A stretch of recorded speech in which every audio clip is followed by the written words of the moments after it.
बच्चों, हम बात कर रहे हैं क्लास 12th बायोलॉजी के chapter molecular basis of inheritance की। और आज का हमारा टॉपिक है जेनेटिक कोड या आनुवंशिक कोड या आनुवंशिक कूट। बच्चों, आनुवंशिक कोड डीएनए और बाद में इस डीएनए से ट्रांसक्रिप्शन द्वारा बनने वाले एमआरएनए पर नाइट्रोजनिक क्षार का विशिष्ट अनुक्रम है, जिसका अनुवाद प्रोटीन संश्लेषण के लिए अमीनो अम्ल के रूप में किया जाता है। एक अमीनो अम्ल निर्दिष्ट करने वाले 3 नाइट्रोजन क्षारों के समूह को कोडॉन कोड या प्रकूट कहते हैं। ठीक है, 3 नाइट्रोजनिक जो क्षार होते हैं, सपोज UAG, ये 3 अलग अलग नाइट्रोजनिक क्षार है, तो ये एक विशेष प्रकार के अमीनो अम्ल को कोड करेंगे। ठीक है, तो ये जो 3 नाइट्रोजनिक क्षारों का समूह है, इसे आनुवंशिक कोड, कोडॉन या प्रकूट या कूट कहा जाता है। बच्चों, आनुवंशिक कूट की जानकारी देने का श्रेय जाता है नीरेनबर्ग और उनके साथियों को, जिन्होंने 1961 में ये आनुवंशिक कूट के बारे में या जेनेटिक कोड के बारे में हमें बताया। किसी जीव के डीएनए में 4 न्यूक्लियोटाइड के अनुक्रम विभिन्न प्रकार के प्रोटीन संश्लेषण के लिए उत्तरदायी होते हैं। डीएनए में उपस्थित नाइट्रोजनिक क्षारकों का अनुक्रम, जिसमें प्रोटीन अणुओं के संश्लेषण के लिए संदेश होता है, उसे जेनेटिक कोड कहते हैं। और कोडॉन किसे कहते हैं? एमआरएनए पर उपस्थित नाइट्रोजनिक क्षारों की संख्या का वह अनुक्रम जो अमीनो अम्ल का विशिष्टीकरण करता है, उसको हम कोडॉन कहते हैं। बच्चों, एक कोडॉन जो होता है, एक कोड होता है जो उसमें 3 न्यूक्लियोटाइड्स, एक कोडॉन जो होता है उसमें 3 न्यूक्लियोटाइड्स होते हैं और 3 क्षार युग्मों से एक कोड बनता है। तो इस प्रकार लगभग 64 कोड हमें प्राप्त हो जाते हैं। ठीक है, 64 कोड हमें प्राप्त हो जाते हैं, जो कि 3 क्षार युग्मों से, 3 क्षारकों से बने हुए हमको 64 शब्द या 64 कोड यहाँ पे प्राप्त हो जाते हैं इस तरीके से। ठीक है, इसको अच्छे से समझिए। UCAG और यहाँ भी UCAG, पनेट स्क्वायर अगर आपको याद होगा, तो इस तरीके से हमें कितने कॉम्बिनेशन मिलते हैं? लगभग 64, लगभग क्या 64 कॉम्बिनेशन मिलते हैं, जिनमें से 61 अमीनो अम्ल को कोड करते हैं और 3 जो कोड है वो किसी भी अमीनो अम्ल को कोड नहीं करते हैं। ठीक है बच्चों, एक यहाँ पर भी देख लीजिए, ये हमारे 64 जो हमको शब्द मिलते हैं, 64 जो हमें कोड मिलते हैं, इनको दिखाया गया है। और ये 64 कोड अलग अलग अमीनो अम्लों के संश्लेषण के लिए उत्तरदायी होते हैं। अमीनो अम्ल जैसे alanine, aspartic acid, cysteine, glutamic acid, histidine, leucine, methionine, proline, arginine, aspartic acid, ठीक है, asparagine, glutamine, glycine, isoleucine, lysine, phenylalanine, serine जैसे 20 अमीनो अम्लों को ये कोड करते हैं। बच्चों, जो आनुवंशिक कोड है उनकी कुछ विशेषताएं होती हैं, उनको समझ लेते हैं। सबसे पहली विशेषता, आनुवंशिक कूट त्रिक होता है, यानी कि 3 क्षारकों से एक कोड बनता है। ठीक है, इसलिए इसे त्रिक कहते हैं। दूसरा है असंदिग्ध और विशिष्ट, एक कोडॉन केवल एक अमीनो अम्ल का कूट लेखन करता है। ठीक है, अगला पॉइंट है अपराशित। जो जेनेटिक कोड होता है वो अपराशित होता है, यानी कुछ अमीनो अम्ल ऐसे होते हैं जिनका कूट लेखन एक से अधिक प्रकूटों या कोड्स द्वारा होता है, जैसे फिनाइल एलेलीन का UUA और UUC के द्वारा होता है।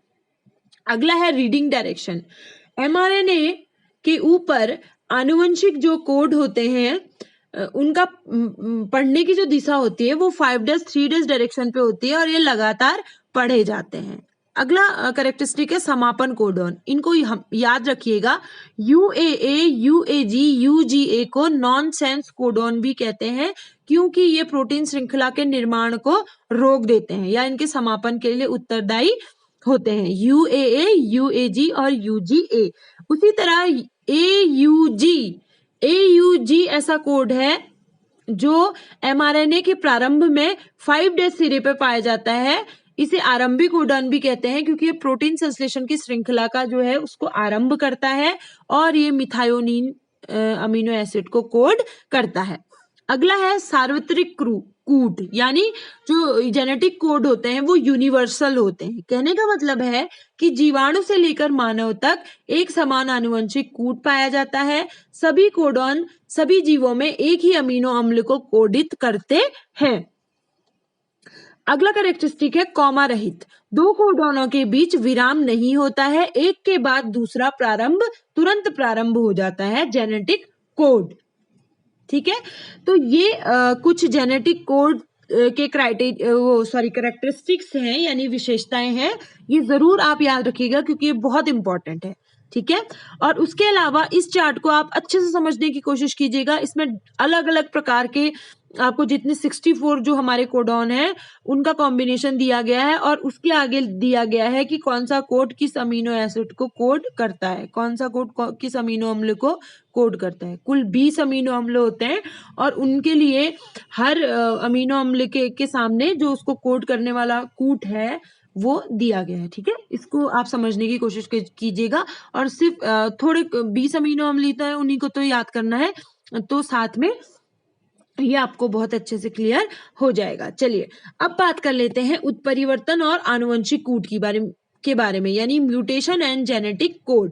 बच्चों, जीन और डीएनए के बीच के जो आपसी संबंध है उनको उत्परिवर्तन द्वारा बहुत अच्छे से समझा जा सकता है।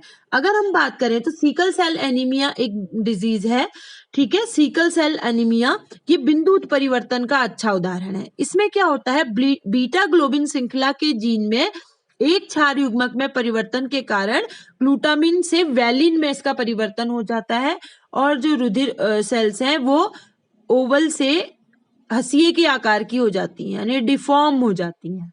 इसी को हम सिकल सेल एनीमिया कहते हैं। एक या दो क्षारों के निकलने और जुड़ने से होने वाला म्यूटेशन फ्रेम शिफ्ट म्यूटेशन कहलाता है, जिसे रीडिंग फ्रेम बदल जाता है। इसमें आता है इंसर्शन और डिलीशन की हम लोग यहाँ पर बात करते हैं। जब डीएनए के खंड में एक या अधिक न्यूक्लियोटाइड जुड़ जाते हैं तो उसे इंसर्शन कहते हैं या निवेशन कहते हैं।